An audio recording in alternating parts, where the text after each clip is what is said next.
आज का जो क्लास हम लोग चालू करने वाले हैं वो बहुत ही ज़्यादा इम्पॉर्टेंट सेक्शन रहेगा हमारे लिए, क्योंकि हम लोगों को इसको अच्छी तरह से क्या करना है बोलो तो कंप्लीट करना है। डन है क्या? हमारे लिए क्या रहेगा बोलो तो मोस्ट इम्पॉर्टेंट सेक्शन रहेगा। तो जब ये हमारे लिए मोस्ट इम्पॉर्टेंट सेक्शन रहेगा तो उसको कैसे पढ़ना और कैसे नहीं पढ़ना है थोड़ा ध्यान दीजिएगा।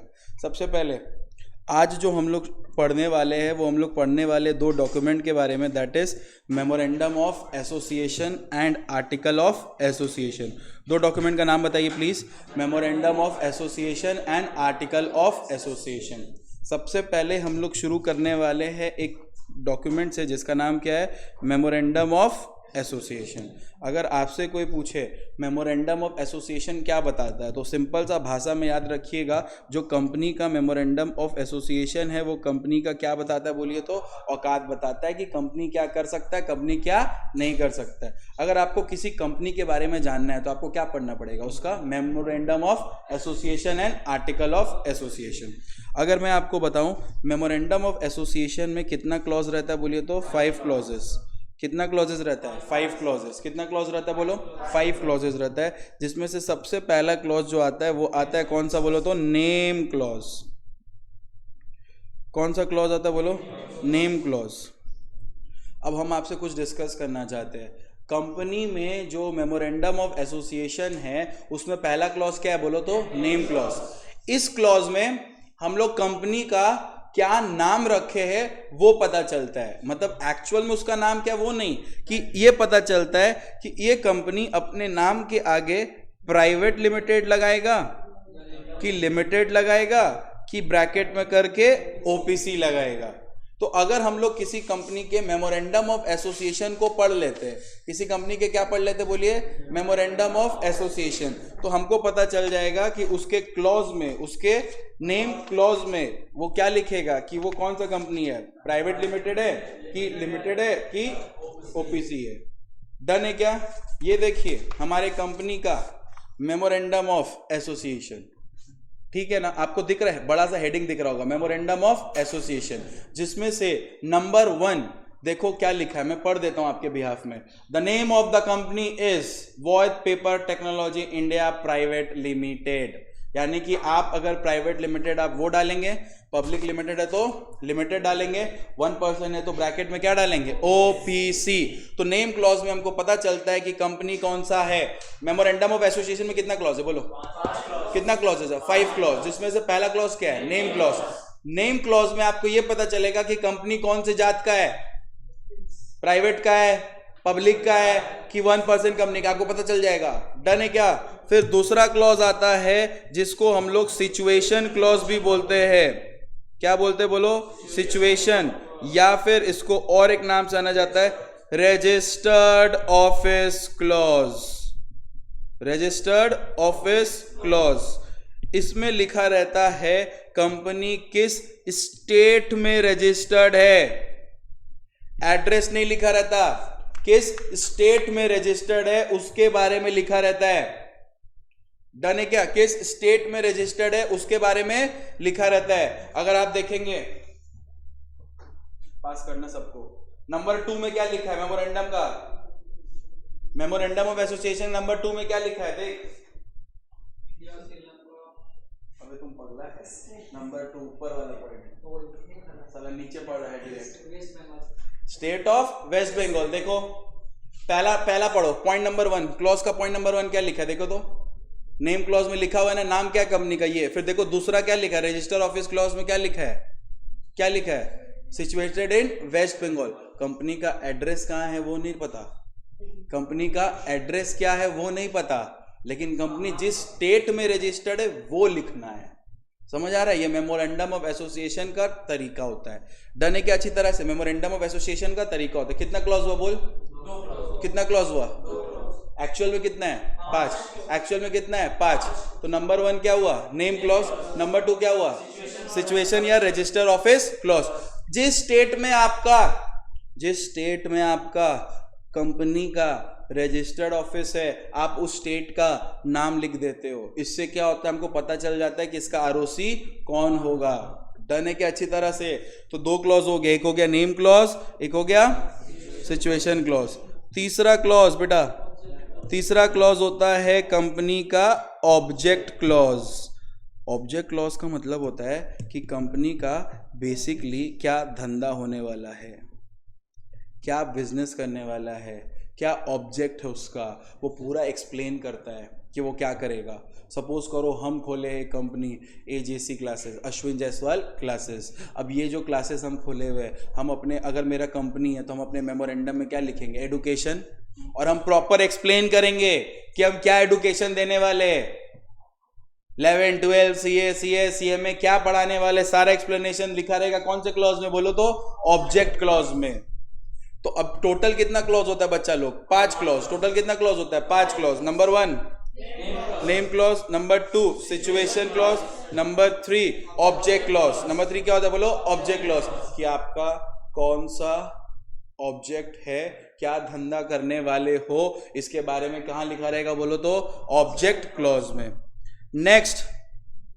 नेक्स्ट जो क्लॉज आता है वो है लायबिलिटी क्लॉज। क्या आता है बोलो बच्चा लोग, लायबिलिटी क्लॉज। इस लायबिलिटी क्लॉज में आपको ये पता चलेगा कि कंपनी का लायबिलिटी कितना है। भैया आप तो बताया था कि जो कंपनी का जो लायबिलिटी होता है वो क्या होता है, लिमिटेड होता है। हम बोले हाँ मैंने बताया था। आज मैं तुमको ये बताऊंगा कि कितना लिमिटेड होता है। एक होता है लिमिटेड बाय गारंटी, एक क्या होता है बोलो, लिमिटेड बाय गारंटी, कि उस कंपनी का जो लायबिलिटी है वो कितना, कैसे लिमिटेड है, गारंटी जितना। गारंटी का जो आप एक्सप्लेनेशन पढ़े थे सेक्शन 2 क्लॉज 21 में, याद है हम बोले थे, आगे पढ़ाएंगे। तो लिमिटेड बाय क्या है बोलो तो गारंटी। और एक होता है limited by shares. Limited by क्या बोलिए, शेयर्स। इसका दिया हुआ है सेक्शन 2 क्लॉज 22 में। डन है क्या अच्छी तरह से। तो सुनो ना, आप जानते हैं कि जो लायबिलिटी है वो क्या है बोलो तो लिमिटेड है। जो लायबिलिटी है वो क्या है, लिमिटेड है। अब हम पूछ रहे हैं कितना लिमिटेड है। आप बोले देखो ये लायबिलिटी क्लॉज है।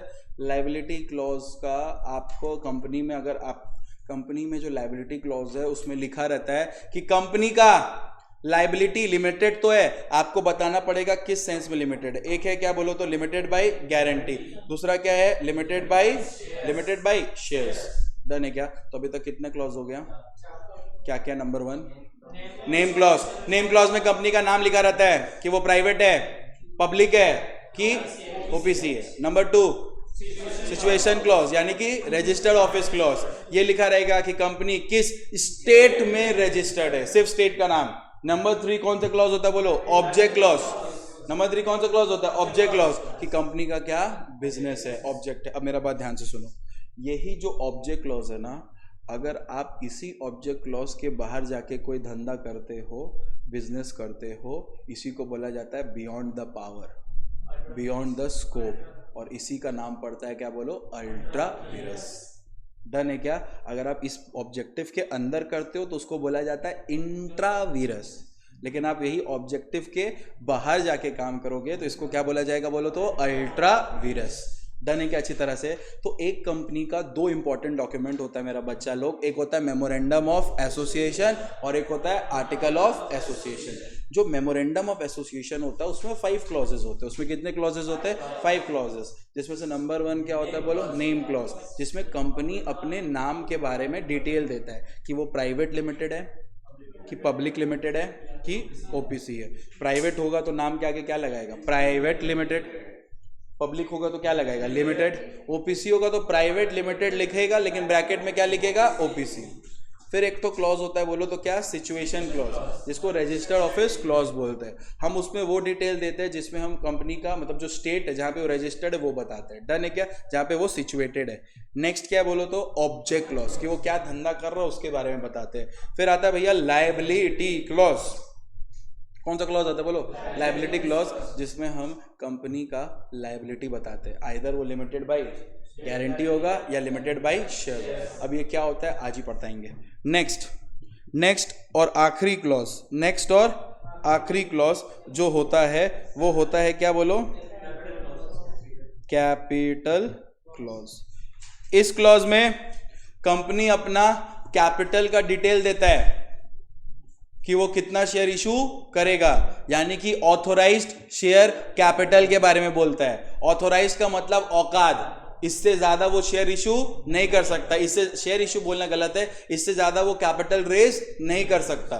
तुम्हारे पास अगर 1000 रुपया है तो तुम कितना खर्चा करोगे? क्यों? क्योंकि उससे ज्यादा औकात नहीं है 1000 रुपया का ही। उसी तरह कंपनी कितना कैपिटल इशू कर सकता है, उसका क्लॉज में कौन सा क्लॉज में लिखा रहेगा? Capital clause. अगर हम लोग इस पांचों क्लॉज को जोड़ेंगे तो हमको कंपनी का एक बाउंड्री समझ आ जाएगा। अगर वो प्राइवेट है तो ना पब्लिक को शेयर दे सकता है, तो ये भी तो औकात ही पता चला ना, बाउंड्री पता चला।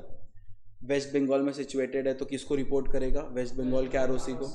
ऑब्जेक्ट अगर एडुकेशन है तो क्या काम करेगा ऑब्जेक्ट? क्या एडुकेशन के नाम पे हम रेस्टोरेंट चला सकते हैं? नहीं, क्योंकि क्या मान लिया जाएगा?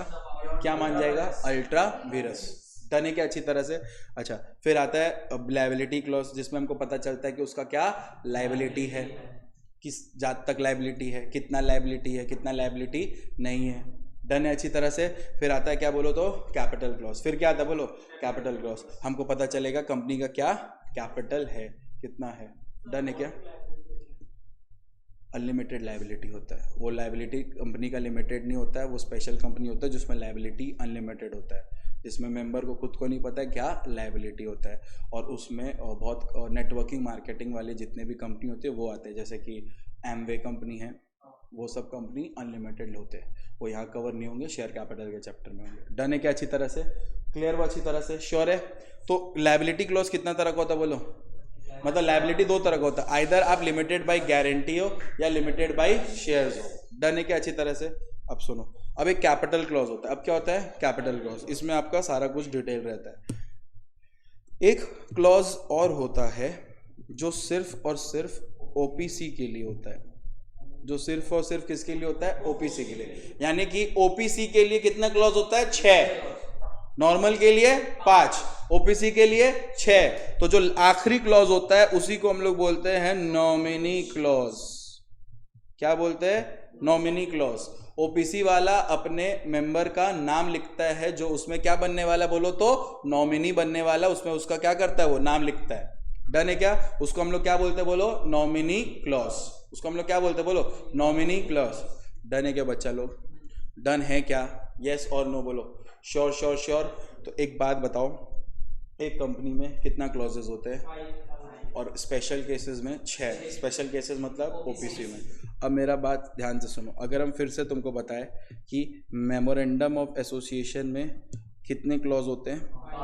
एक होते हैं नेम क्लॉज, एक होते हैं सिचुएशन क्लॉज,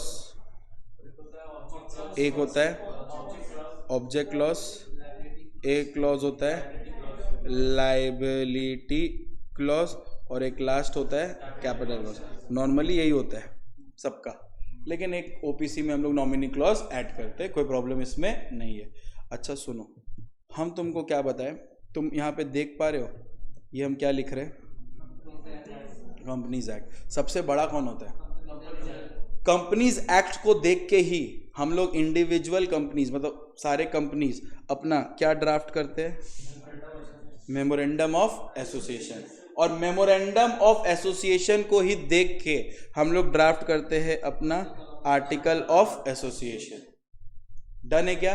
अब कंपनी अपना एक क्या बनाता है बोलो तो? बाउंड्री बनाता है।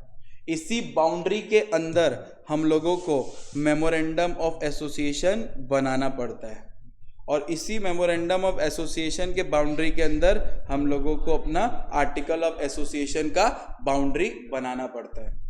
डन है क्या? अगर इंडिविजुअली कंपनी का बात करो, खाली कंपनी मतलब एक बॉडी कंपनी का, तो उसका सबसे मेन डॉक्यूमेंट कौन सा हुआ? Memorandum of association. और सारे कंपनी का बाप कौन हुआ? Companies act. डन है क्या? अब सपोज करो अगर हमको अपने आर्टिकल में कुछ आर्टिकल को हम बाउंड्री के बाहर यहाँ तक काम कर सकते हैं क्या? अपने बाउंड्री के बाहर काम कर सकते हैं? भैया प्राइमा फेसी आप नहीं कर सकते, नॉर्मली आप नहीं कर सकते। लेकिन अगर आप अपने आर्टिकल को क्या कर दिए बोलो तो? आर्टिकल को क्या कर दिए? ऑल्टर, चेंज कर दिए, तो आप कर सकते। तो भैया कितना तक चेंज कर सकते हैं? हम बोले जितना तक मेमोरेंडम है। समझ आ रहा है? यानी कि तुम्हारा आर्टिकल कितना औकात दिखा सकता है तुमको, उतना ही जितना उसका मेमोरेंडम है। यानी कि ऐसे ही, समझ आया? मेमोरेंडम से बाहर नहीं जा सकता। और अगर मेमोरेंडम से बाहर गया भैया तो हम बोले देखो, अगर मेमोरेंडम से बाहर जाके किया तो तुमको और एक काम करना पड़ेगा।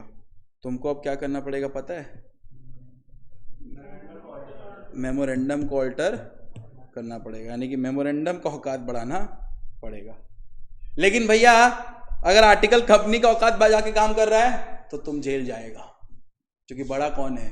Companies act. उसके बाउंड्री के बाहर तुम काम कर रहा है, तुम पक्का साला उल्टा पुल्टा काम कर रहा है। डन है क्या? अच्छी तरह से बोलने का मतलब ये है कि अगर हम बात करते हैं तो एक मेमोरेंडम ऑल्टर भी हो सकता है, आर्टिकल ऑल्टर भी हो सकता है, उसमें चेंजेस आ सकता है। तो कंपनी का 2 इंपॉर्टेंट डॉक्यूमेंट बताओ, memorandum of association and article of association.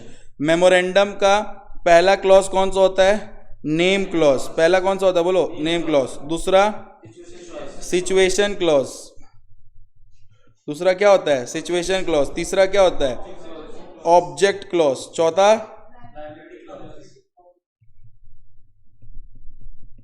Liability clause. और पांचवा कैपिटल क्लॉज। अब ध्यान से सुनो हम क्या बोल रहे हैं। अगर तुमको मेमोरेंडम ऑफ एसोसिएशन को कभी ऑल्टर करना है तो तुम कर सकते हो। मेमोरेंडम ऑफ एसोसिएशन को तुम ऑल्टर कर सकते हो, उसमें चेंजेस ला सकते हो, कोई प्रॉब्लम नहीं है। आप आराम से चेंजेस कर सकते हो। किसको?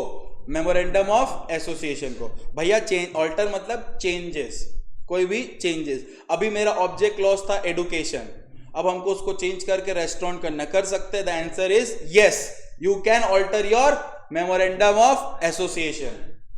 डन है क्या? तो भैया ऑल्टर कैसे होगा? हम बोले देखो, ऑल्टर करना मतलब तुमको हर एक क्लॉज को ऑल्टर करना पड़ेगा। तुमको हर एक क्लॉज को ऑल्टर करना पड़ेगा। ये जितना भी क्या बोलते हैं क्लॉजेज है, ये सबको आपको क्या करना पड़ेगा? ऑल्टर करना पड़ेगा। तो कैसे करेंगे भैया? हम बोले सुनो, स्टार्टिंग का जो 4 है, यानी कि कौन कौन? Name clause, situation clause, object clause, liability clause, इसका ऑल्टरेशन आप करेंगे अंडर सेक्शन 13 में। किसमें करेंगे? Under section 13 of companies act. 13 के अंदर कौन कौन सा आर्टिकल ऑल्टर होगा बोलो? सेक्शन 13 फॉलो करके कौन कौन सा आर्टिकल ऑल्टर होगा? Name clause, situation clause, object clause, liability clause, ये लोग ऑल्टर होगा। और जो कैपिटल क्लॉज है, जो कैपिटल क्लॉज है वो ऑल्टर होगा अंडर सेक्शन 61 ऑफ कौन सा एक्ट बोलो? Companies act. तो बेटा अगर मेमोरेंडम ऑल्टर करना है तो कितना सेक्शन फॉलो करना पड़ेगा?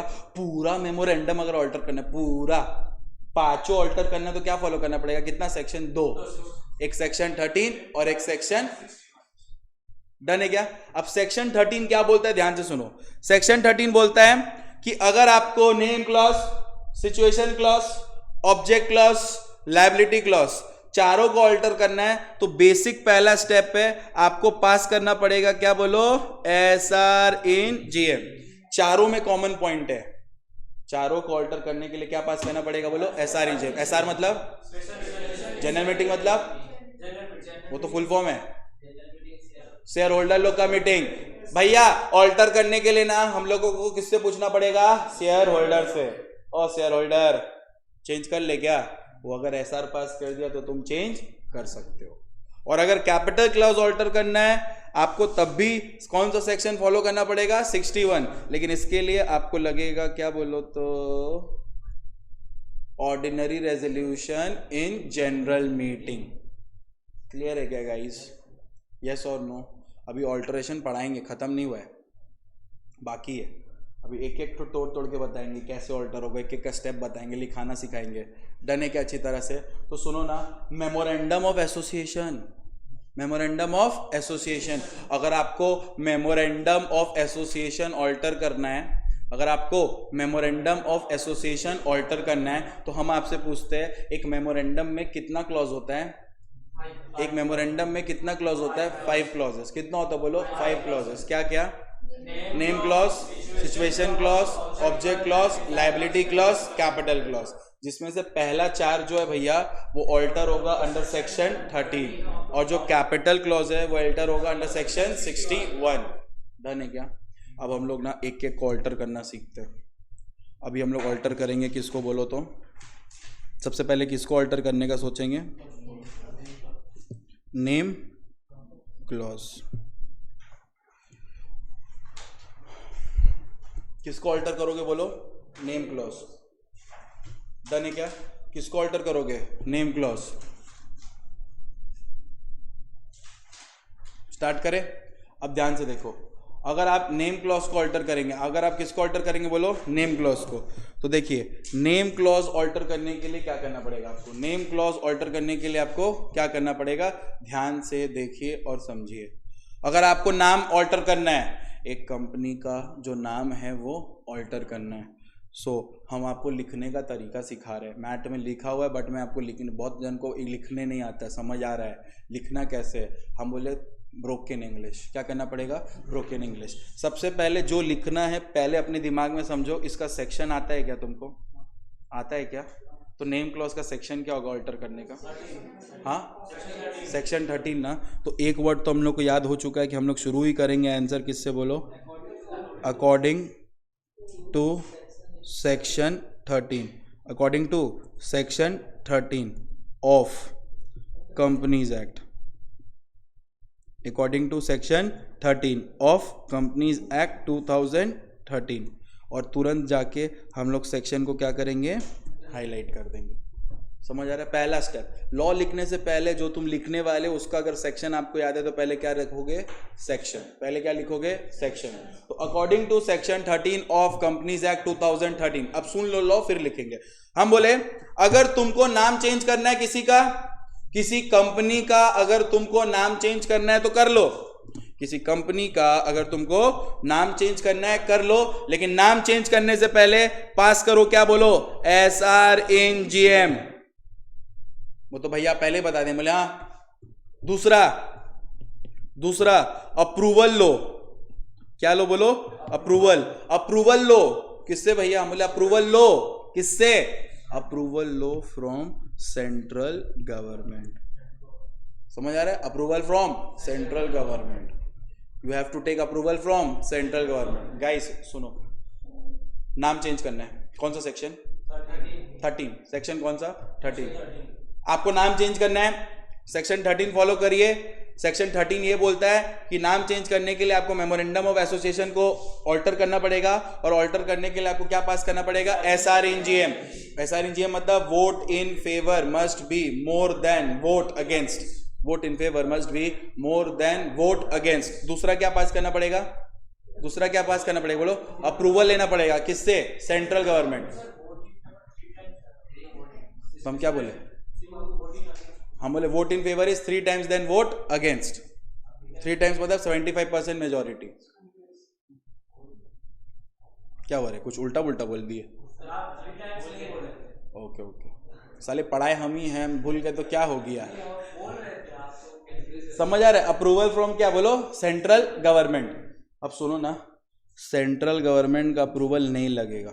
क्या आप बोल रहे? लगेगा कि नहीं लगेगा? हम बोले सुनो, ऐसे तो लगेगा लेकिन कुछ कंडीशन है जिसमें नहीं लगेगा। अगर नाम में सिर्फ एडिशन हो रहा है वर्ड प्राइवेट का, नाम में क्या हो रहा है? वर्ड प्राइवेट का एडिशन हो रहा है, या फिर वर्ड प्राइवेट का क्या हो रहा है? डिलीटेशन हो रहा है। आइदर वो ऐड हो रहा है या फिर हट रहा है। ठीक है, एक हो रहा है ऐड या फिर डिलीट हो रहा है, एडिशन हो रहा है या फिर डिलीटेशन हो रहा है, एडिशन हो रहा है या फिर डिलीटेशन हो रहा है, तब आपको अप्रूवल फ्रॉम सेंट्रल गवर्नमेंट नहीं लगेगा। बोलने का क्या मतलब भैया? हम बोले देखो तुम बताना लगेगा कि नहीं लगेगा। ठीक है, पहले मेरा कंपनी का नाम था A लिमिटेड, आज मेरे कंपनी का नाम हम रखना चाहते हैं A प्राइवेट लिमिटेड। क्या हमको ऑल्टर करना पड़ेगा name clause? The answer is yes. कौन सा सेक्शन फॉलो करके? 13 करके आपको क्या करना पड़ेगा? Alter of what? MOA। ठीक है, कौन सा क्लॉज उसका? नेम क्लॉज ऑल्टर करिए। हम बोले क्या लगेगा? तुम बोला SR इन GM तो लगेगा सर। क्या अप्रूवल लगेगा सेंट्रल गवर्नमेंट का? क्यों? क्योंकि भैया यहाँ पे एडिशन हो रहा है वर्ड प्राइवेट का। डन है क्या? हम बोले अच्छा ऐसा है क्या? बोले यस भैया। हम बोले अच्छा सुनो ना, मेरा कंपनी का नाम है AB प्राइवेट लिमिटेड। क्या नाम है बोलो? AB private limited. अब मेरे कंपनी का जो नाम हो रहा है ना, वो हम रख रहे हैं AB लिमिटेड। हमको बस इतना सा जवाब दे दो, क्या हमको लगेगा अप्रूवल? अप्रूवल लगेगा क्या? नहीं लगेगा। मतलब यहाँ भी no approval from central government. आपसे हम एक सवाल पूछे, ये अप्रूवल क्यों नहीं लग रहा है? द रीजन इज क्योंकि दोनों ही केस में सिर्फ देयर इज व्हाट?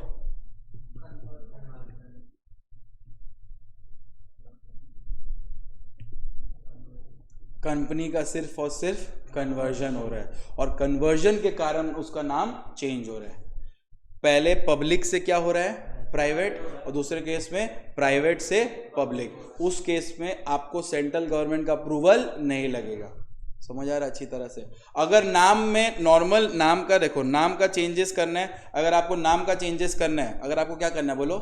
नाम का चेंजेस करना है, तो आपको क्या पास करना पड़ेगा? Special resolution in general meeting. और number two approval from central government. Approval from central government. लेकिन अगर नाम में सिर्फ changes, addition or deletion of word private है, that is conversion of company है, तब आपको अप्रूवल फ्रॉम सेंट्रल गवर्नमेंट नहीं लगेगा। ये तो आपको अच्छी तरह से समझ आया? बोलो ना, अच्छी तरह से समझ आया? अब इस अच्छी तरह को जब तक नहीं लिखेंगे, कुछ औकात है अपना? कोई वैल्यू मिलेगा हम लोग को? नहीं। तो इसको लिखना कैसे देखो, उसके लिए जिसका इंग्लिश भी वीक है और जिसको फ्रेमिंग करने नहीं आता है स्टेटमेंट, उसके लिए पहले लॉ का क्या लिखोगे? पहले लॉ का क्या लिखोगे? सेक्शन। लॉ का सेक्शन के बाद जो लॉ एक्चुअल में वो लिखोगे।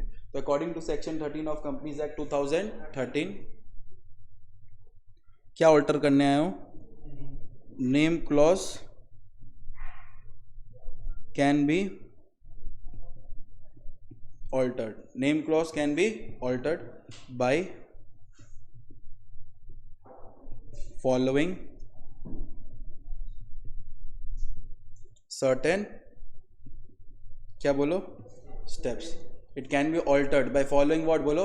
certain steps. कुछ स्टेप फॉलो करके आप उसको ऑल्टर कर सकते हो।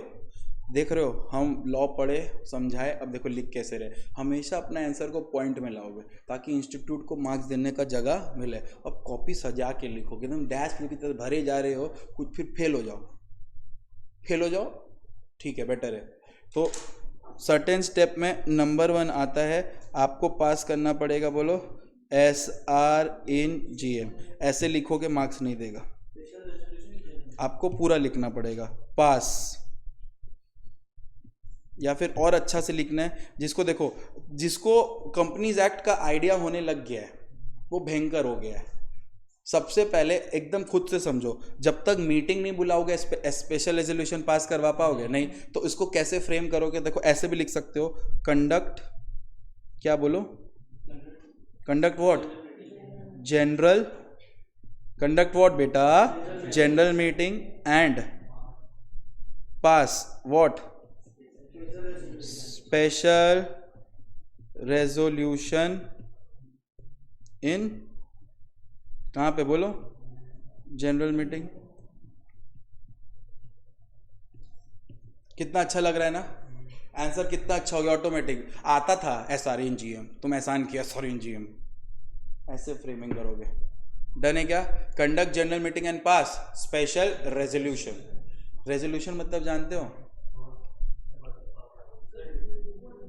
वोट करने के जो केस को रिजॉल्व किया जाता है उसको रेजोल्यूशन बोलते हैं। वोट तो करना ही है, वोट करके जिस मैटर को रिजॉल्व किया जाता है उसको रेजोल्यूशन बोलते हैं। इसीलिए स्पेशल रेजोल्यूशन मतलब प्रॉब्लम सॉल्व हो गया। नाम को चेंज करने का प्रॉब्लम था ना, वो सॉल्व हो गया वोट करके। डन है? डन है क्या? नंबर 2 बच्चा लोग, नंबर 2 क्या लगेगा बोलो? अप्रूवल फ्रॉम किससे बेटा? Central government is required.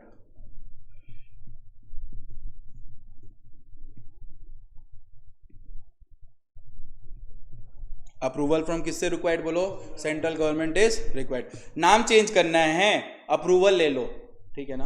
अब आप बोले थे क्या कि सर कभी कभी सेंट्रल गवर्नमेंट का अप्रूवल नहीं चाहिए। हम बोले सुनो, जब कभी भी तुमको ऊपर वाले स्टेटमेंट का एक्सेप्शन देना रहेगा, नहीं समझा, ऊपर वाले स्टेटमेंट का एक्सेप्शन देना रहेगा तो तुम दो वर्ड यूज कर सकते हो। सबसे पहले तुम आइदर यूज कर सकते हो प्रोवाइडेड दैट, ठीक है, या फिर तुम यूज कर सकते हो हाउएवर। क्या यूज करना है बोलो? तुमको जो कंफर्टेबल लगे। हम क्या यूज करते हैं? Provided that. थोड़ा सा स्टैंडर्ड हो जाता है आंसर, समझ आ रहा है? तो हम लोग क्या यूज करेंगे? Provided that. हम लोग यूज करेंगे क्या बोलो? Provided that. देखो लिख रहे प्रोवाइडेड दैट। अब प्रोवाइडेड दैट का मतलब क्या? तुम एक्सेप्शन देगा। प्रोवाइडेड दैट का मतलब क्या? तुम एक्सेप्शन देगा। प्रोवाइडेड दैट का मतलब क्या? तुम एक्सेप्शन देगा। अब इस दोनों ऊपर में जो लिखा है उसका एक्सेप्शन देगा। क्या पूरा का देना है कि सिर्फ एक पॉइंट का देना है? एक का देना है ना, पूरा का क्यों देना है? एसआर तो पास करना ही है, एक का एक्सेप्शन देना है ना। तो प्रोवाइडेड दैट जिसका एक्सेप्शन देना उस पॉइंट को फिर लिखना है। प्रोवाइडेड दैट अप्रूवल फ्रॉम, जिसका एक्सेप्शन देना उसको फिर से लिखना है, फ्रॉम सेंट्रल गवर्नमेंट। ऊपर बोला था रिक्वायर्ड है, यहाँ पे क्या लिखोगे? Is not required. क्या आपको समझ आ रहा है फ्रेमिंग करने का तरीका? आप प्रोवाइडेड दैट लिख तो रहे, अब जिस मैटर का एक्सेप्शन देना उसको लिखो। ऊपर था रिक्वायर्ड तो यहाँ लिखोगे नॉट रिक्वायर्ड। ये समझा पा रहे क्या? फास्ट नहीं ना हो गया? क्लियर हो रहा है ना? तो provided that approval from central government is not required. Approval from central government is not required. Central government का अप्रूवल नहीं चाहिए। कब नहीं चाहिए? अगर, अगर को बोलते इफ अगर कोई चीज एक्सेप्शन दे रहे हो, ऊपर वाला दो। अब ये एक्सेप्शन कब लगेगा? अगर, ये एक्सेप्शन लगेगा अगर। इसीलिए provided that approval from central government is not required. अगर, if the only change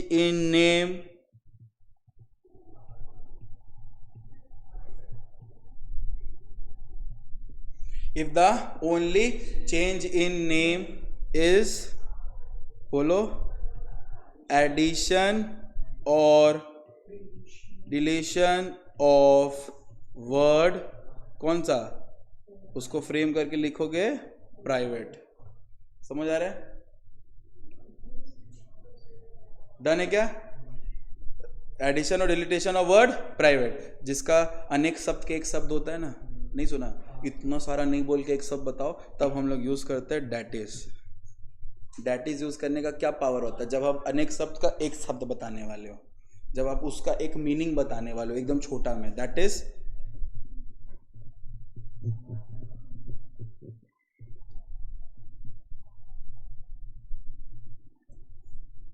conversion of company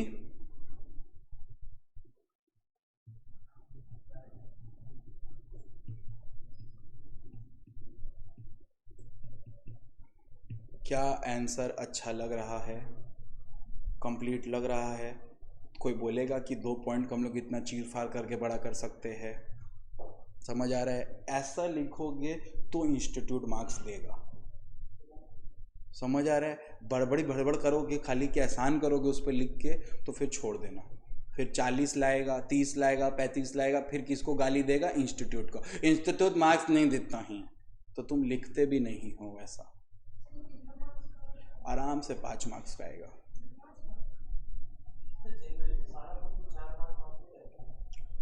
पाँच मार्क्स का, आपका नहीं, इनका। समझ आ रहा है? अब मेरा बात समझिए। ये वाला लोग ऐसा क्वेश्चन बहुत टॉर्चरस होता है, डायरेक्ट पूछ देगा, केस भी पूछ सकता है। एक कंपनी है जिसका नाम ए प्राइवेट लिमिटेड है, willing to change its name from A Private Limited to A Limited. State the procedure to change its name by following the provision of Companies Act 2013. सारा आंसर यही है, समझ आ रहा, सारा आंसर यही है। तो नेम क्लॉज चेंज करने के लिए क्या फॉलो करना पड़ेगा? अकॉर्डिंग टू सेक्शन, देखो हम पढ़ाए थे क्या, हम आपको बोले अगर कंपनी अपना नाम चेंज करना चाहता है तो आपको SRE पास करना पड़ेगा और अप्रूवल लेना पड़ेगा सेंट्रल गवर्नमेंट के। लेकिन सेंट्रल गवर्नमेंट का अप्रूवल नहीं लगेगा अगर नाम में चेंज सिर्फ एडिशन और डिलीटेशन हो रहा है वर्ड किसका बोलो तो प्राइवेट का, यानी कि कन्वर्जन ऑफ कंपनी हो रहा है। यही तो लिखे है लेकिन एक तरीका से लिखे हैं। समझ आ रहा है? समझ आया? अब सुनो, ये तो सीख लिए कि नाम चेंज करना कैसे, ये सीख लिए नाम चेंज करना कैसे। अब सुनो, नाम चेंज करने नहीं देंगे तुम्हारा, कंपनी को हम नाम चेंज करने नहीं देंगे अगर वो पब्लिक का डिपॉजिट मार के रखा है, क्रेडिटर का पेमेंट में डिफॉल्ट किया है। क्या मार के रखा है बोलो? Defaulted in public deposits, defaulted in the payment of creditors, defaulted in the redemption of preference shares and debentures. आपको पता है कि नहीं पता है, प्रेफरेंस शेयर्स एक टाइप ऑफ शेयर्स होता है जो कंपनी जो है वो इशू करता है, लेकिन वो रिडीम हो जाता है एक सर्टेन पीरियड ऑफ टाइम के बाद। अगर मैं कॉमनली बताऊं 20 साल, कितना बोलो? 20 साल मैक्सिमम टर्म है, मतलब आपको एक जन को रिडीम करना ही है कितना साल के अंदर? 20 साल के अंदर। तो उसका टाइम आ चुका था रिडीम का, आप उसको रिडीम नहीं किया। रिडीम मतलब जानते हो, इसका पैसा उठाए थे, इसको प्रेफरेंस शेयर दिए थे, इसको बोले 5 साल, यानी कि 5 साल बाद हमको क्या करना था? वापस से इसको पैसा देना था। टाइम आ चुका है लेकिन अभी तक हम दिए नहीं है। अगर ये सब नीच हरकत बाकी है, नहीं किए हो, तो तुम्हारा नाम चेंज करने नहीं देंगे। यानी कि नाम चेंज करने से पहले सारा रिकॉर्ड क्या होना चाहिए बोलो तो? क्लीन।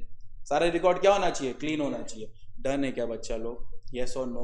तो नेम क्लॉज को ऑल्टर करने के लिए कौन सा सेक्शन फॉलो करना पड़ता है? सेक्शन 13। सेक्शन 13 देखो क्या बोलता है। According to section 13 of companies act 2013, name clause can be alter by following certain steps. Number 1, conduct general meeting and pass special resolution in such meeting. Done है क्या?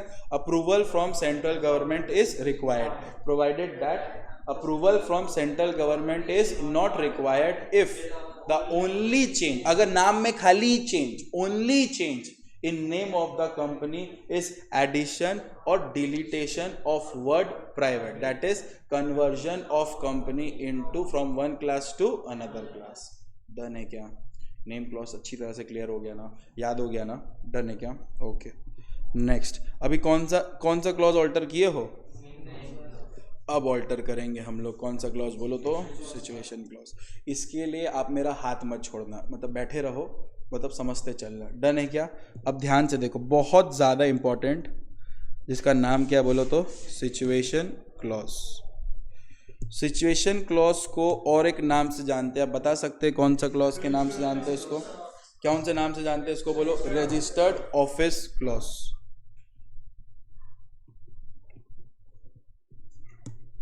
Registered office, ठीक है क्या? अब सुनो, रजिस्टर्ड ऑफिस में shifting हो रहा है। क्या हो रहा है बोलो तो? शिफ्टिंग।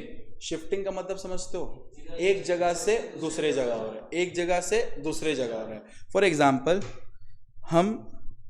मेरा रजिस्टर ऑफिस चांदनी में है, ठीक है, हम चांदनी टू एस्प्लेनेड जा रहे हैं। हम चांदनी टू कहाँ जा रहे हैं? एस्प्लेनेड। ये मेरा चेंजेस है। मेरा रजिस्टर ऑफिस कहाँ था? चांदनी में। अब कहाँ जा रहा है?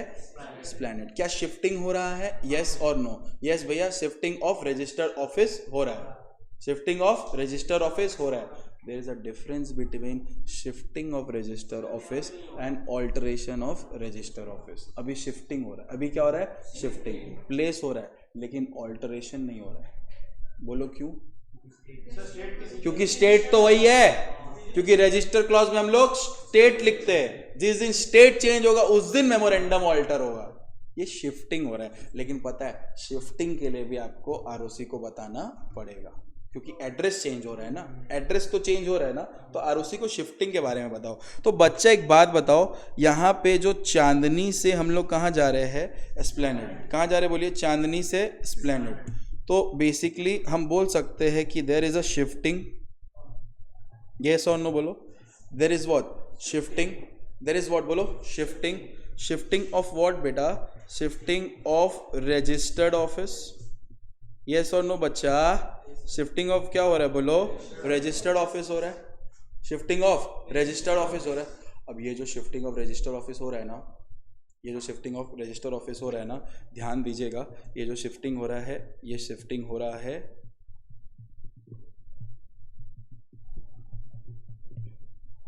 लोकल लिमिट में। समझ आ रहा है, किस में हो रहा है बोलो, लोकल। इस चेंज के लिए हम आप लोगों को डिस्टर्ब नहीं करेंगे, समझ आ रहा है, क्योंकि यहाँ आए और एस्प्लेनेड गए, बात एक ही पड़ा, लोकल लिमिट हुआ, डन है क्या। आप लोग अगर मेरे शेयर होल्डर हो, हम आपको डिस्टर्ब नहीं करेंगे। अगर लोकल लिमिट में चेंजेस आ रहा है, अगर लोकल लिमिट में चेंजेस आ रहा है, तो लोकल लिमिट का चेंजेस के लिए, अगर लोकल लिमिट में चेंजेस आ रहा है, किस में आ रहा है बोलो, लोकल लिमिट में चेंजेस आ रहा है, उसके लिए आपको पास करना पड़ेगा, क्या पास करना पड़ेगा, board resolution at board meeting. भैया एसआर ओवर पड़े थे, हम बोले थे सुनो, मीटिंग दो तरह का होता है, एक होता है जनरल मीटिंग, एक होता है बोर्ड मीटिंग। उसके बाद जो हम लोग मीटिंग के बारे में पढ़े थे, किसको नज़र पे रख के पढ़े थे, जनरल मीटिंग। आज हम तुमको बता रहे हैं बोर्ड मीटिंग हमारे सिलेबस में नहीं है, लेकिन बोर्ड मीटिंग में भी वोट किया जाता है, तो उस वोट का जो रेजोल्यूशन पास होता है उसको हम लोग क्या बोलते हैं, बोर्ड रेजोल्यूशन। एकदम ओआर की तरह है, vote in favour must be more than vote against, यानी कि सिंपल मेजॉरिटी चाहिए। 15 डायरेक्टर है हम लोग, 15 डायरेक्टर में 7 जन बोला ठीक है चलिए एस्प्लेनेड, तो कहां जाना पड़ेगा, एस्प्लेनेड, है ना। 8 जन बोलेगा तब जाना है, यानी कि 7 जन बोला चलिए एस्प्लेनेड, वो बोल रहा है नहीं जाना एस्प्लेनेड, तो एस्प्लेनेड नहीं जाना, तो पास करना पड़ेगा क्या बोलो, बोर्ड रेजोल्यूशन। बोर्ड रेजोल्यूशन का मतलब ही होता है वही बेटा same, vote in favour, vote in favour is more than vote against. ये साइन वाइन का मतलब समझता है ना पक्का, तो vote in favour is more than vote against. अब आपका रजिस्टर ऑफिस चांदनी में था, फिर चेंज होके कहां गया, एस्प्लेनेड में गया, आरओसी को बताना पड़ेगा ना, ये तो रेजोल्यूशन पास किए कि हाँ चलो चेंज करते, परमिशन लिए डायरेक्टर लोग से, आरओसी को बताना पड़ेगा ना। याद करिए हम आपको सिखाए थे स्पाइस प्लस में कि जब आप टेम्पररी एड्रेस को परमानेंट एड्रेस करते हैं, जब आप टेम्पररी को परमानेंट एड्रेस करते हैं तो क्या फाइल करते हैं, INC 22। तो बेसिकली जब रजिस्टर ऑफिस चेंज होता तब ना INC 22 फाइल, तो वापस से कौन सा फॉर्म फाइल होगा, INC 22। कौन सा फॉर्म फाइल होगा बोलो, INC 22। डन है अच्छी तरह से।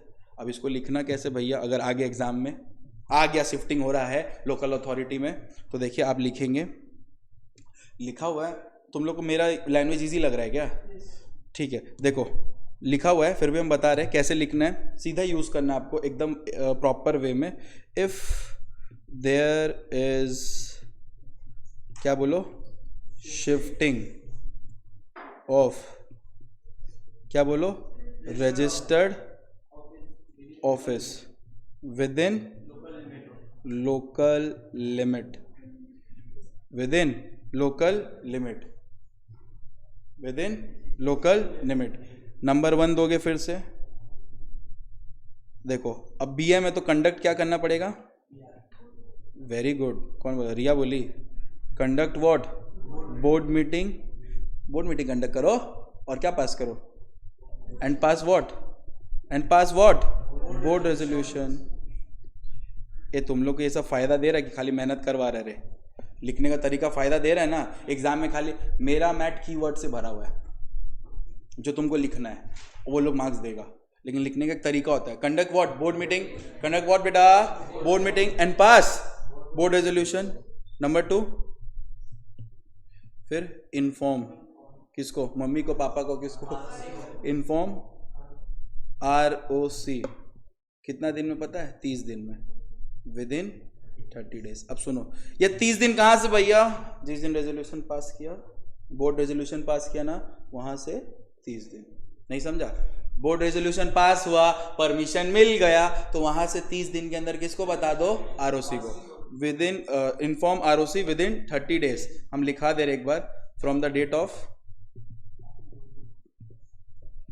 Of passing of board resolution. Inform करो आरओसी को 30 दिन के अंदर, from the date of passing of resolution, board resolution. Inform number, please बोलो मेरा बाबू लोग, इन्फॉर्म नंबर INC 22। अच्छा लग रहा है आंसर? अब डन है क्या? मैट में लिखा हुआ है, टेबल बनाया है मैट में तुम लोग के लिए, एकदम मस्त मस्त टेबल, गर्मा गर्म टेबल है, जहाँ पे हम तोड़ तोड़ के बताए हैं।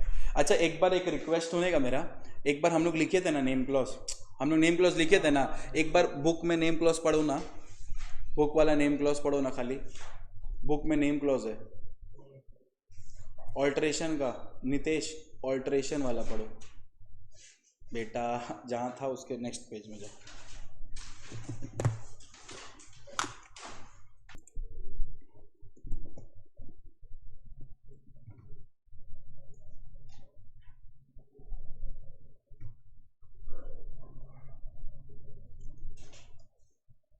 आपने जो पढ़े वही लिखा हुआ है क्या? हाँ, अभी अगर पहले वो पढ़ते डेंजरस लगता ना, यही है, आपको कीवर्ड्स याद रखना है। आप मेरे से पूछा था ना एक दिन कि भैया इतना जीरो से लेके एंड तक याद रखना पड़ेगा, हम बोले नहीं, अगर तुमको स्टेटमेंट बनाने आता है, देखो समझ आया अच्छी तरह से। लॉ पढ़ने में, एक प्रॉपर कंडक्ट कंप्लीट करने में लॉ में टाइम नहीं लगेगा अगर आप ढंग से पढ़ रहे हैं। डन है क्या अच्छी तरह से? और अगर मेरे साथ ही जैसा हम बोल रहे हैं कि क्लास के पहले पढ़ कर आ रहे हैं, बस आप देखना आपको लॉ होने लगा है, अचानक से एक तो दिमाग में रेडी हो रहा है लॉ। डन है क्या? अपने आप कमांड आ रहा है। तो ये वाला डन है क्या? शिफ्टिंग ऑफ रजिस्टर ऑफिस, बोलो डन है क्या? अच्छा ये शिफ्टिंग जो हो रहा है वो लोकल लिमिट में हो रहा है कि आउटसाइड द लोकल लिमिट है? बोलो ना, आउटसाइड द लोकल लिमिट है कि विद इन लोकल लिमिट है? विद इन लोकल लिमिट है ना। अब हम लोग सिचुएशन चेंज करते हैं। ये कॉपीड हो गया क्या? कॉपी करना है क्या तुम लोग को? अच्छा करो, PDF बन जाएगा, लेकिन जैसा ठीक लगे बोलो।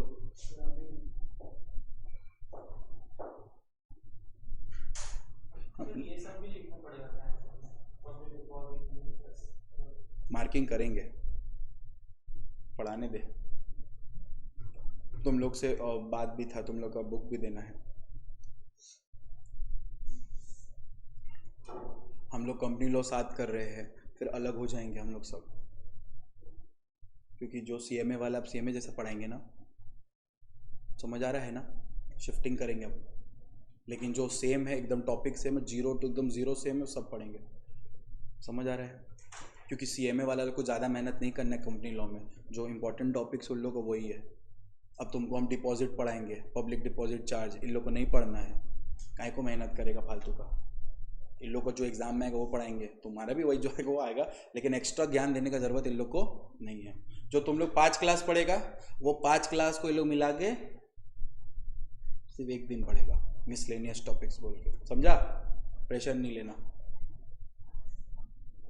तुम लोगों का कंपनी लॉ में डायरेक्ट क्वेश्चन आता है, क्या आता है बोलो? डायरेक्ट पूछेगा, केस स्टडी नहीं आता है। CA वाला लग का इससे पूरा केस स्टडी आता है, मतलब सारा पेपर ही केस स्टडी बेस्ड है, कुछ डायरेक्ट आया तो आया। कॉन्ट्रैक्ट तुम लोग का केस स्टडी है, CA वाला लोग का भी केस स्टडी, यानी कि तुम लोग अगर पूछेगा भैया केस स्टडी कहाँ से आएगा, केस स्टडी के लिए क्या पढ़ना है, तो वो एक्ट कौन है? Contract act, sales of goods act, यही केस स्टडी बनेगा तुम लोग से, और ये सब डायरेक्ट, और आप नेगोशिएबल भी है। डन है क्या अच्छी तरह से? श्योर? क्लियर है? देखो बाबू एक चीज सुन लो, तो शिफ्टिंग हो रहा है, हो गया भैया, शिफ्टिंग हो गया भैया। अब सुनो, अब हम बता रहे हैं, अब सुनो ना शिफ्टिंग क्या हो रहा है। अब ना हम चांदनी से जा रहे हैं, कहाँ पे पता है?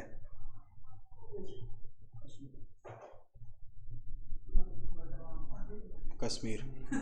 साला स्टेट ही चेंज कर दिया, यहाँ पे धीरे धीरे चलो, अभी लोकल लिमिट था ना, अब आउटसाइड द लोकल लिमिट। अभी भी स्टेट चेंज नहीं हो रहा है। बर्दवान कहाँ है? वेस्ट बंगाल में ही है। डन है क्या? चांदनी टू बर्दवान। अब सुनो, जब चांदनी टू बर्दवान चेंज हो रहा है, जब चांदनी टू क्या हो रहा है बोलो, बर्दवान चेंज हो रहा है, तो देयर इज व्हाट, शिफ्टिंग हो रहा है किसका बोलो, रजिस्टर ऑफिस का। अब ये जो शिफ्टिंग हो रहा है रजिस्टर ऑफिस का, क्या हो रहा है, outside the scope, outside the local authority.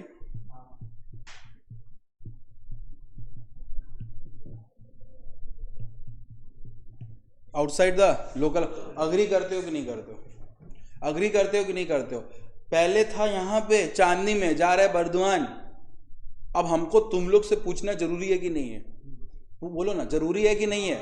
Sir जरूरी है। स्प्लेंडेड गए तो ठीक है, आप एटीट्यूड में चले गए कि यहाँ आएगा वहाँ आ जाएगा, इतना भी प्यार नहीं है आपसे कि आप बर्दवान गए, मुंह उठा के बर्दवान भी आ जाए हम लोग। डन है क्या अच्छी तरह से? तो ये जो शिफ्टिंग हो रहा है, ये क्या हो रहा है बोलो तो, आउटसाइड द लोकल अथॉरिटी।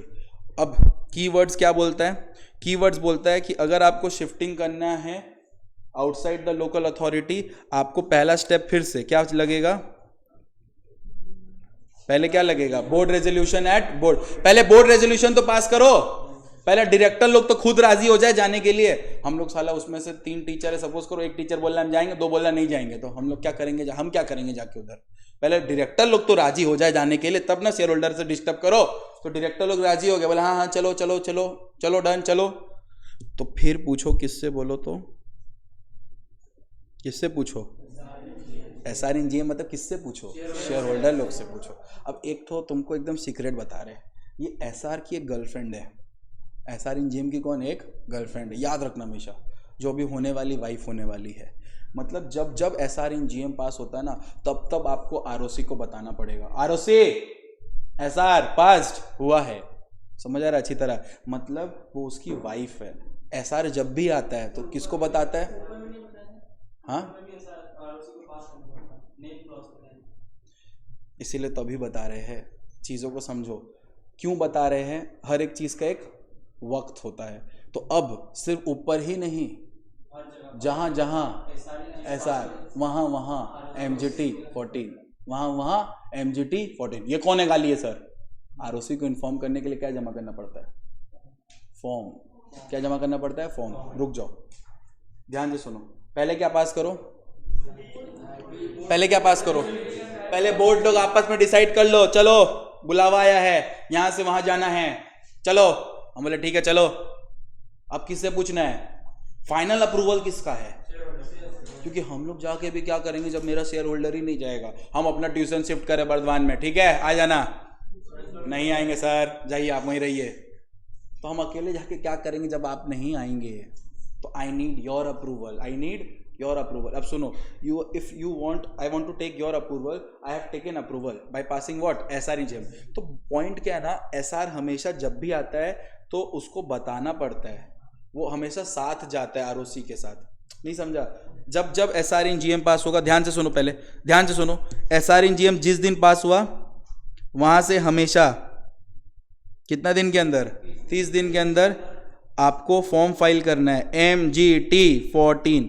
भैया MGT माने INC का मतलब हमको समझ आ रहा था क्या, इनकॉर्पोरेशन। INC का मतलब क्या आ रहा था, इनकॉर्पोरेशन। MGT का मतलब है MGT 14, मैनेजमेंट 14। लेकिन फुल फॉर्म नहीं लिखना है, क्या फॉर्म, शॉर्ट फॉर्म, MGT 14। किसको इन्फॉर्म करोगे MGT 14, किसको दोगे, ROC को। डन है क्या? अच्छा एक छोटा सा चीज ना हम भूल गए, छोटा सा नेम क्लॉज में, सॉरी, हम तुमको थोड़ा सा बता दें, लिखना नहीं है, बस सुन लो, सुन लो। आप जब सपोज करो, इसमें तो SR सेंट्रल गवर्नमेंट का अप्रूवल नहीं चाहिए, तो जब तुम एक फॉर्म कंपनी खोले थे, AB प्राइवेट लिमिटेड खोला था ना, तो तुम्हारे जो सर्टिफिकेट ऑफ इनकॉर्पोरेशन रहता उसमें ये नाम था जब खुला था।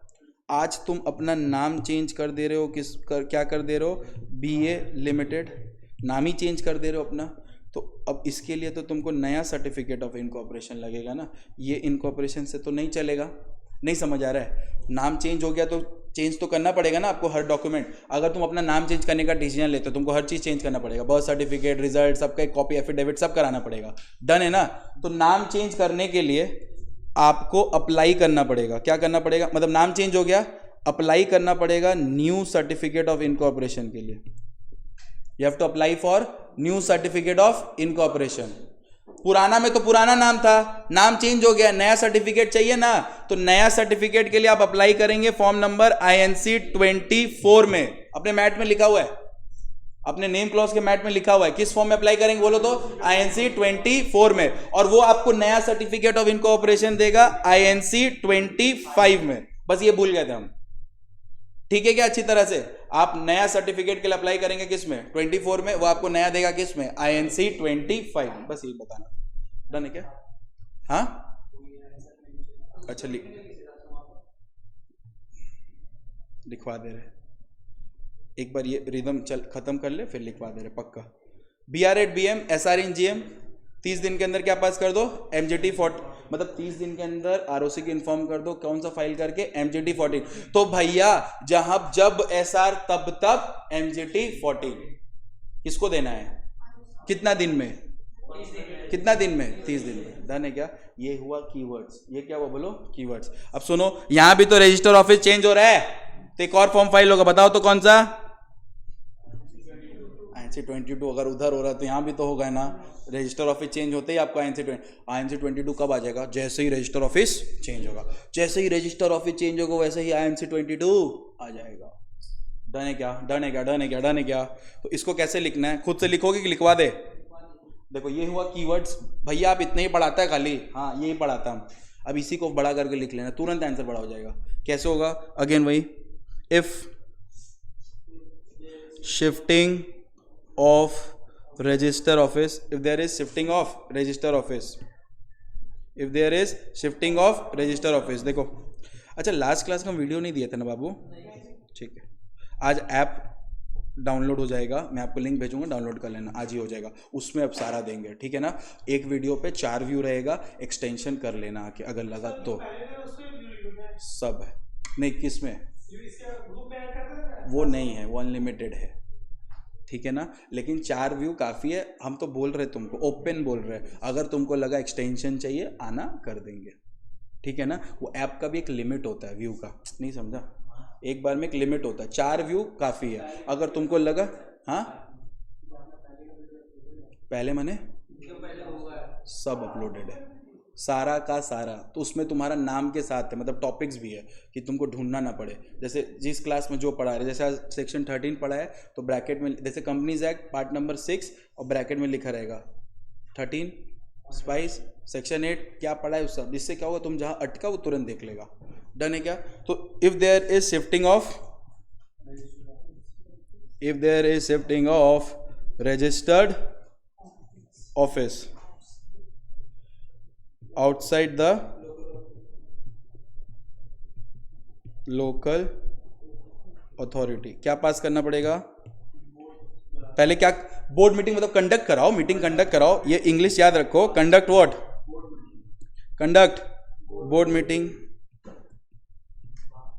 Conduct board meeting and pass, क्या बोलो, बोर्ड रेजोल्यूशन। डन है क्या। नंबर 2 क्या होगा, खुद से बोलो बेटा, नंबर 2 क्या होगा बोलो, very good, love you too, conduct what, general meeting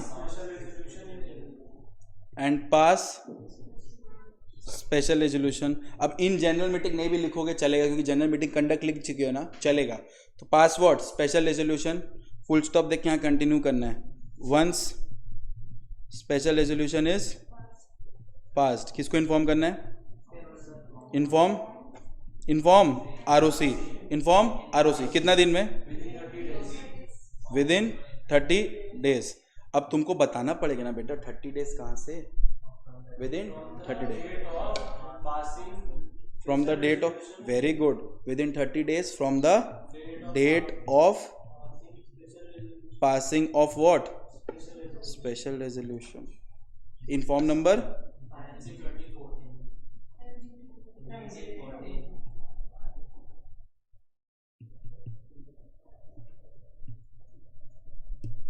INC 24 मतलब लेना देना भी कुछ नहीं, कहाँ से कहाँ पहुंच गया। हम क्या बोले पहले, इनफॉर्म नंबर कौन सा बोलो, MGT 14।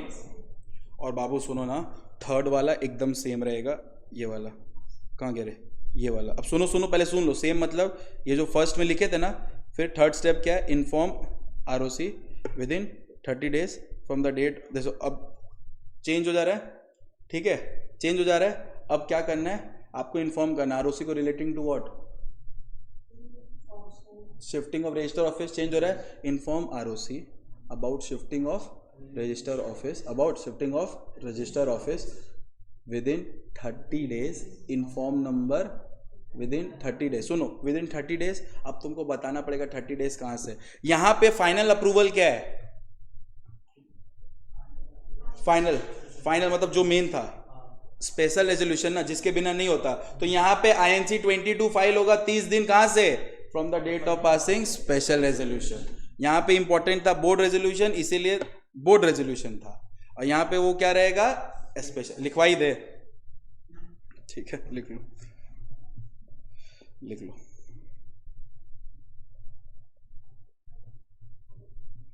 Inform ROC about shifting of registered office within 30 days from the date of what बोलो, passing, from the date of passing special resolution, inform number बोलो INC 22।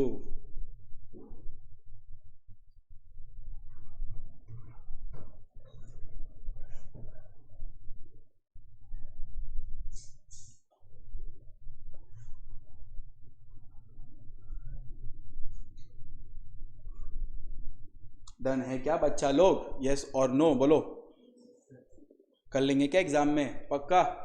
चलो अभी तक शिफ्टिंग हुआ, ऑल्टरेशन हुआ है क्या दोनों केस में, दोनों में कभी भी ऑल्टरेशन हुआ है, क्योंकि स्टेट अभी तक चेंज नहीं हो रहा है। अब भैया एक बात बताओ, आप हम लोग को सिखाया है, आप हम लोग को सिखाया है, आप हम लोगों को सिखाया है कि, हाँ लिखना है, बोल डिक्टेट कर देते, बोल कहाँ पे, inform ROC about shifting of register office, inform ROC about shifting of register office within 30 days, within 30 days from the date of passing, from the date of passing special resolution, inform number INC 22। समझ रहा है भाई लिखने का, तेरा तो उधर का हुआ है कॉन्टैक्ट वगैरह, तो लिखेगा मिल जाएगा मार्क्स, समझा भाई। पढ़ रहा है तो कि खाली पैसा छापने में व्यस्त है। डन है क्या अच्छी तरह से,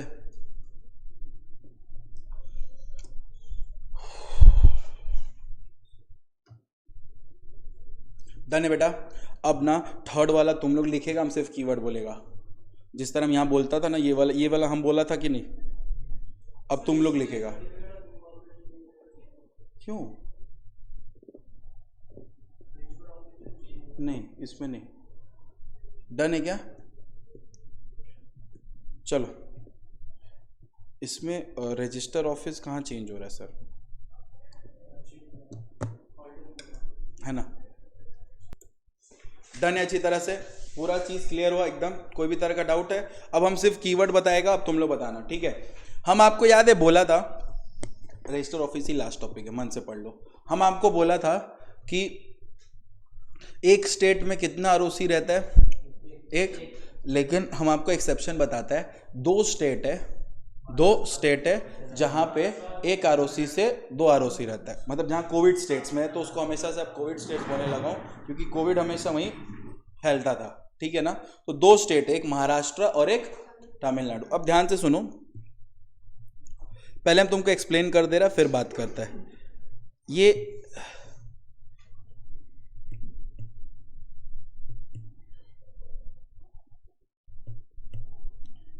ये अपना क्या है, पूरा महाराष्ट्र है। ये क्या है, पूरा महाराष्ट्र है। अब यहाँ पे मैंने कितना बोला था, कितना आरओसी है, 2 आरओसी है। एक आरओसी का जुरिस्डिक्शन ये है, ठीक है, और एक आरओसी का जुरिस्डिक्शन ये है। एग्जैक्टली यानी कि जुरिस्डिक्शन का वर्ड यानी कि इस पूरे एरिया का आरओसी कौन है, ये है, इस पूरे एरिया का। और बाकी पूरे एरिया का आरओसी कौन है, ये है। यानी कि यहाँ पे जो भी कंपनी रहेगा उसका आरओसी कौन, इसका। यहाँ पे जो भी कंपनी रहेगा उसका आरओसी कौन, ये। जुरिस्डिक्शन का मतलब होता है ऐसा पावर, मतलब पावर जहाँ पे आपका एक्सरसाइज हो सकता हो, जहाँ तक आपका पावर हो। जैसे काउंसिलर होते हैं, आप सुनोगे वार्ड होते हैं उनके, वार्ड नंबर 27, 26 वार्ड। इसका मतलब क्या, उसका इतना ही जुरिस्डिक्शन है। समझ आ रहा है। उसी तरह महाराष्ट्र में 2 आरओसी है, बिकॉज बेटा महाराष्ट्र बहुत बहुत बहुत बड़ा है। तमिलनाडु में 2 आरओसी बिकॉज तमिलनाडु बहुत बड़ा है, वास्ट स्टेट्स है। आपको पता है ना, पॉपुलेशन भी उधर ज़्यादा है कंपेयर टू अपना, ज़्यादा लोग हैं महाराष्ट्र में। डन है क्या। अब जो महाराष्ट्र में जो लोग हैं उसका पॉपुलेशन बहुत ज़्यादा और उसका आरओसी देखो 2 है, ठीक है। अब सपोज करो एक कंपनी था मेरा ए लिमिटेड, उसका आरओसी कौन था, आरओसी नंबर 1। अब इस बंदे का रजिस्टर ऑफिस इधर है, अब इस बंदे को जाना है इधर अपना धंधा करने, ठीक है। तो क्या उसका आरओसी चेंज हो रहा है, यस और नो। आरओसी चेंज हो रहा है, यस। एक जुरिस्डिक्शन से दूसरा जुरिस्डिक्शन में जा रहा है। इसका आरओसी ये था, अब इसका आरओसी ये हो रहा है। डन है क्या। तो आरओसी का जुरिस्डिक्शन चेंज हो रहा है कि नहीं हो रहा है, लेकिन स्टेट चेंज नहीं हो रहा है। स्टेट तो महाराष्ट्र ही है। तो अगर आपका जुरिस्डिक्शन ऑफ आरओसी चेंज हो रहा है, क्या हो रहा है बोलो, जुरिस्डिक्शन ऑफ आरओसी चेंज हो रहा है, यानी कि आपका अभी शिफ्टिंग हो रहा है। क्या हो रहा है बोलो, शिफ्टिंग हो रहा है। शिफ्टिंग ऑफ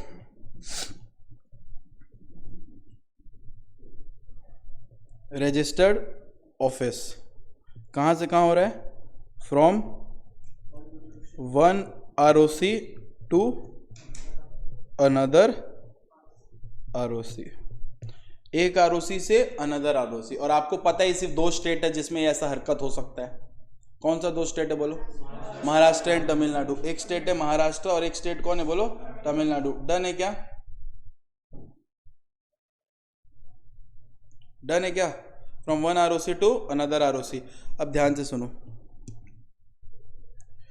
जब कभी भी शिफ्टिंग हो रहा है एक आरओसी का दूसरे आरओसी से, ठीक है, उस केस में आपको वही चीज़ पहले क्या पास करना पड़ेगा,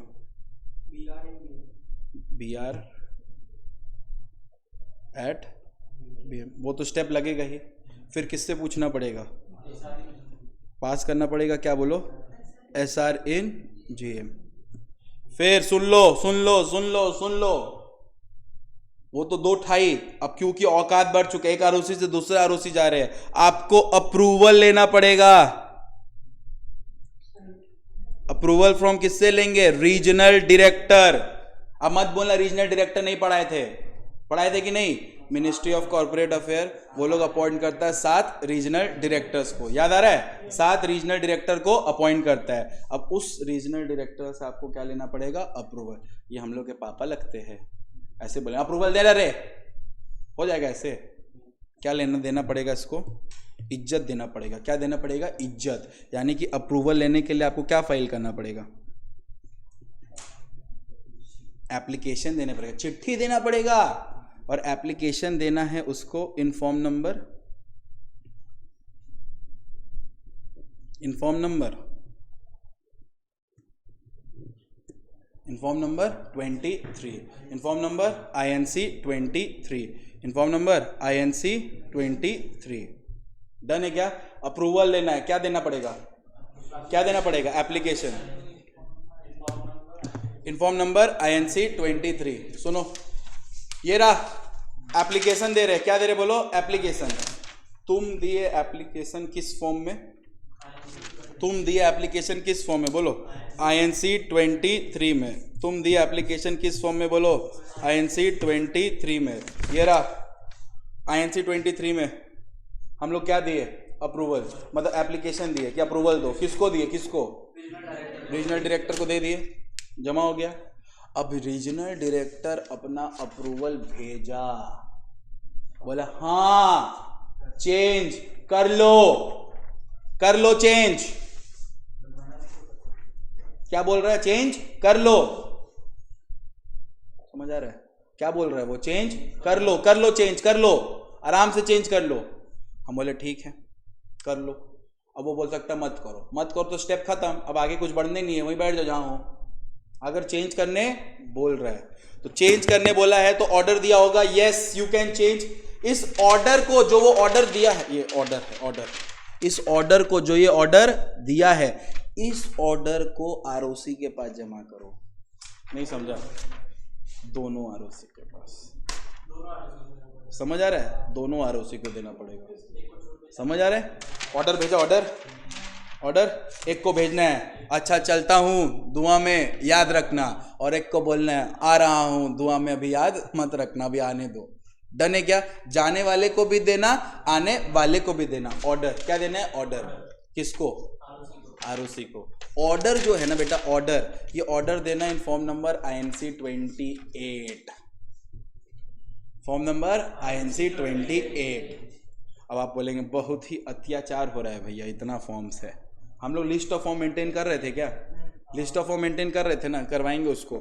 ये खुद से लिख पाओगे कि लिखवा दे? ये भी कोशिश करना है क्या? एक बार ना मैट पर लो, मैट, मैट, उसमें 60 डेज का भी कुछ लिखा हुआ है, देख लो।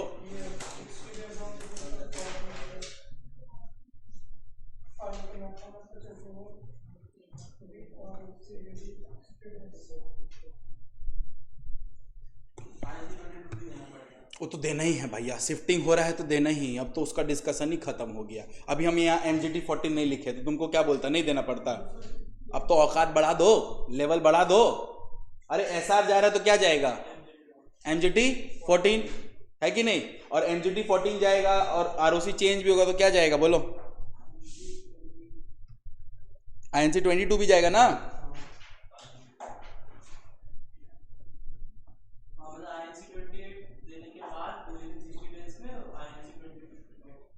ठीक से पढ़ो बेटा, ठीक से पढ़ो मेरा सोना मोना, ऑटो ताड़ाताड़ी करो ना बाबा। हम लिखवा देते एक बार, ठीक है, ताकि अच्छा से लिख लो तुम लोग। तांडव करोगे। देखो, if shifting of register office, short form लिखे, लिखोगे तुम लोग पूरा, ठीक है। If shifting of register office from one ROC to another ROC without change of state, without change of state, तो आपको कुछ स्टेप फॉलो करना है। If there is shifting of, there is add कर देना बेटा, भूल गए। If there is shifting of ROC, ठीक है। If there is shifting of register office, if there is shifting of register office from one ROC to another ROC without change of state, तो सबसे पहले आपको क्या पास करना पड़ेगा? पहले आप करोगे conduct, conduct what? Board meeting, conduct what? Board meeting, and pass, and pass क्या बोलो? Board resolution. नंबर 2 क्या करना पड़ेगा बेटा? बोलो। कंडक्ट जनरल मीटिंग, कंडक्ट करना पड़ेगा, बोलो जनरल मीटिंग, आपको कंडक्ट करना पड़ेगा जनरल मीटिंग, एंड पास करना पड़ेगा, बोलो क्या? स्पेशल रेजोल्यूशन, ठीक है। और स्पेशल रेजोल्यूशन पास होते ही क्या करना पड़ेगा? इन्फॉर्म ROC अबाउट, अब English change, special resolution with इन कितना?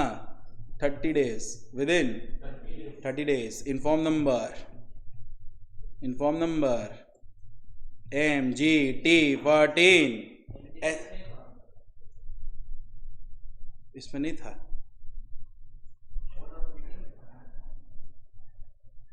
देखी तो, ठीक से देखो तो, SR की बीवी कौन? MGT 14, साथ जाएगा दोनों। डन है क्या? अच्छी तरह से पक्का? कॉपी कर रहा है क्या? कर लो, फिर हम नेक्स्ट पेज में जाएंगे।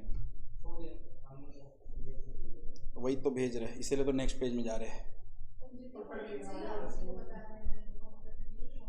मैम ROC को आप इन्फॉर्म कर रहे हैं कि SR पास हो गया है। SR जब पास होगा वो इन्फॉर्म करिएगा MGT 14 में, ठीक है ना, ROC को। हाँ ठीक है, ROC को SR के बारे में इन्फॉर्म करना है, किसमें? MGT 14 में। ROC को शिफ्टिंग के बारे में किसमें इन्फॉर्म करना है? INC 22 में। क्या रजिस्टर ऑफिस शिफ्ट हो चुका है? डन है क्या अच्छी तरह से? ROC को तुम अभी क्या इन्फॉर्म कर रहे हो? SR पास हो चुका है, किस फॉर्म में? MGT 14। डन है क्या? नेक्स्ट क्या लेना पड़ेगा? बोलो बोलो बोलो।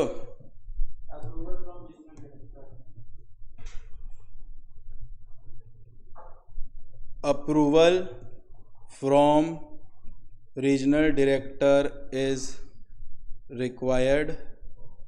Approval from regional director is what? बोलो, required. Approval from regional director is required. Application need to be given. Application देना पड़ेगा ना, इन फॉर्म नंबर कौन सा? INC 23। अगर सुन लो, मेरा बात सुनो, सिर्फ रीजनल डायरेक्टर ही नहीं बेटा, आपको अगर अप्रूवल किसी से भी लेना हो, कोई भी अथॉरिटी से, एप्लीकेशन किस फॉर्म में जाता है? यानी कि अगर सेंट्रल गवर्नमेंट से भी अप्रूवल लेना लगा, कौन सा फॉर्म जाएगा? INC 23। समझ आ रहा है? तो approval from regional director is required, application need to be given in form number INC 23। उसके बाद बेटा नेक्स्ट स्टेप क्या होगा? ऑर्डर मिला होगा, हमको उस ऑर्डर के बारे में ROC को बताना है, तो लिखो notice of order. Notice of order. अब याद रखना बेटा, एक बार मेरे को कंसंट्रेट कर लो, ध्यान से सुनो। कोई भी अथॉरिटी ऑर्डर देता है, ऑर्डर, कोई भी अथॉरिटी, चाहे NCLT हो, चाहे रीजनल डायरेक्टर हो, चाहे सेंट्रल गवर्नमेंट, कोई भी अथॉरिटी अगर ऑर्डर देगा, हम लोग उस ऑर्डर को ROC को हमेशा बताएंगे कौन से फॉर्म में? 28 के फॉर्म में। समझ आ रहा है? ऑर्डर कोई भी दे, चाहे सेंट्रल गवर्नमेंट दे, चाहे NCLT दे, चाहे रीजनल डायरेक्टर दे, चाहे कोई भी दे, उस ऑर्डर के बारे में हम लोग बताएंगे किसको? ROC को। कौन से फॉर्म में? INC 28। उसी तरह अगर हमको किसी से एप्लीकेशन दे के अप्रूवल लेना है, तो कौन सा फॉर्म? INC 23। उसी तरह रजिस्टर ऑफिस कोई भी केस में शिफ्ट हो, किस में बताना है? INC। उसी तरह SR जब भी पास हो, कौन सा फॉर्म भरना है ROC को? MGT 14। ये सब हुआ प्रोफिशिएंसी। समझ आ रहा है? मैं सारा रटवा दूंगा, टेंशन मत लो, अभी तो रटवा ही दिया हुआ था, याद हो जाएगा। तो notice of order, notice of order. अभी हम लोग को कौन ऑर्डर दे रहा है? गिवन बाय कौन दे रहा है? बोलो। Regional director must be informed to ROC, must be inform to ROC, must be inform to ROC within 60 days. विद इन कितना दिन? बोलो 60 days. In form number, in form number, कौन सा फॉर्म नंबर है? बोलो। देखो, तुमको अगर ठीक से और अच्छा लिखना है, आंसर सुंदर रखना है, तो विद इन 60 डेज लिखा ना? Within 60 days from the date of, very good, from the date of passing of order, from date of passing of order. क्या तुमको टफ लग रहा है? अगर आपको कीवर्ड आता है, आपको सब आता है। From the date of passing of order, in form number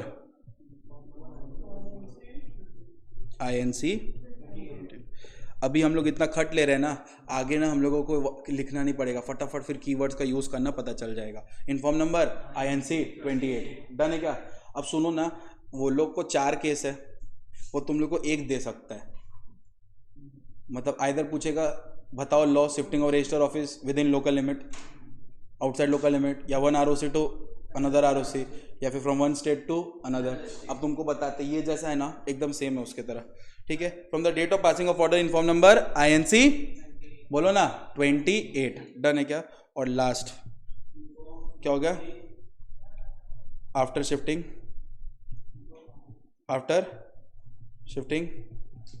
inform ROC about क्या, register office, inform number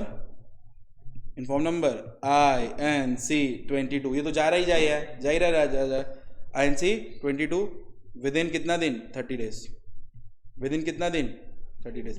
INC 22 30 days में जाता है, SRNGM 30 डेज में जाता है, ठीक है ना, within 30 days from the date of what, very good, from the date of passing of order. समझा, जो लास्ट अप्रूवल है उसी का 30 दिन से, उसके पहले SR था तो उसके 30 दिन से, उसके पहले BR था तो उसके 30 दिन से। डन है क्या, पक्का क्या, श्योर। लास्ट टॉपिक, अब तो मजा आएगा, असली में ऑल्टरेशन तो अब हो रहा है, क्योंकि इतना देर से क्या हो रहा था, शिफ्टिंग उसमें भी हो रहा है, लेकिन उसमें ऑल्टरेशन भी हो जा रहा है। समझ आ रहा है, उसमें क्या हो जा रहा है, ऑल्टरेशन भी हो जा रहा है। तो अभी हो रहा है shifting of register office from one state to another state. Shifting of register office हो रहा है from one state to another state. Shifting of register office हो रहा है from one state to another state, from one state to another state. अब ये जो shifting हो रहा है रजिस्टर ऑफिस का एक स्टेट से दूसरे स्टेट में, नहीं समझा तो सपोज करो हो रहा है वेस्ट बंगाल से, क्या है तेरे कश्मीर में भाई, तब से कश्मीर लगा रखा है, किसी को रखा है क्या उधर, वेस्ट बंगाल से महाराष्ट्र, वेस्ट बंगाल से महाराष्ट्र। डन है क्या, तो अब यहाँ शिफ्टिंग हो रहा है। अब हम सच में बताएंगे, अब लिखेगा तुम लोग पूरा, ठीक है ना, अब हम सच में, तुम लोगों का कसम, अब हम नहीं लिखाएंगे, ठीक है ना। कीवर्ड पहले क्या पास करना पड़ेगा, BR at BM, फिर क्या पास करना पड़ेगा, SR in GM। अब हम कुछ बोल नहीं रहे, SR के साथ एक फॉर्म जाता है, वो तुम लोग लिखेगा, ठीक है ना। अच्छा, अब तुमको अप्रूवल लगेगा, अप्रूवल फ्रॉम सेंट्रल गवर्नमेंट से अप्रूवल लगेगा, सेंट्रल गवर्नमेंट से अप्रूवल। तो अप्रूवल लेने के लिए क्या देना पड़ेगा, किस फॉर्म में दोगे, INC 23, वही सिखाने मांग रहे थे। अप्रूवल लेने के लिए सेंट्रल गवर्नमेंट क्या लोगे, मतलब अप्रूवल किससे लोगे, सेंट्रल गवर्नमेंट से लोगे। अप्रूवल किससे लोगे, सेंट्रल गवर्नमेंट से लोगे। किस फॉर्म में लोगे, डन है क्या, डन है क्या, बताओ ना, डन है क्या, कोई दिक्कत हो तो बताओ, बोलो। अब सुनो, सेंट्रल गवर्नमेंट के पास एप्लीकेशन गया, आया ना, थोड़ा सा चेंजेस इधर, थोड़ा सा बेटा, रीजनल डायरेक्टर के पास गया तो डे नहीं था, मतलब कब तक अप्रूवल देना है, लेकिन सेंट्रल गवर्नमेंट को अप्रूवल क्या करना पड़ेगा, देना पड़ेगा। कितना दिन में पता है। अब अप्रूवल देने से पहले वो एक चीज चेक करेगा कि कंसेंट है किसका, क्रेडिटर लोगों का। तुम चलते बने दुआ में याद रखना, बंगाल का क्रेडिटर छाती पीटते रह जाएगा, तो अपने कंपनी का जो क्रेडिटर है उसका क्या ले आओ, कंसेंट ले आओ, आला चले बड़ा यहाँ से वहाँ डायरेक्ट। तुम तो यही करोगे, यहाँ पे कुछ उधारी लिए फिर उधर चले गए, फिर उधर कुछ उधारी लिए फिर स्टेट चेंज करते रहिए। आदमी कितना पीछा करेगा तेरा, तो तुमको क्या अप्रूवल, सेंट्रल गवर्नमेंट अप्रूवल दे देगा बेटा, सेंट्रल गवर्नमेंट अप्रूवल दे देगा। Central government will give approval, central government will give approval with इन कितना दिन, देखो, पास BR, pass SR, approval from central government in form number INC 23, take approval from file application and take approval from central government in form number INC 23. Central government will dispose of the application, will give approval within 60 days if consent of creditor has been obtained, ठीक है ना। अब वो जो order दिया, order, उस order को किसको बताना है, ऑर्डर दिया ना कि हाँ चेंज कर लो, किसको बताना है, ROC को, कौन से फॉर्म में, 28। डन है क्या, and at the end shifting हुआ है फिर से, तो कौन सा फॉर्म, डन है क्या। क्या आप फ्रेम कर सकते हो खुद से, क्या आप कोशिश करोगे फ्रेम करने का, चलो करके दिखा दो तुम लोग, चलो करके दिखा दो। इतना 3 लिखा है, एक तो कर दो।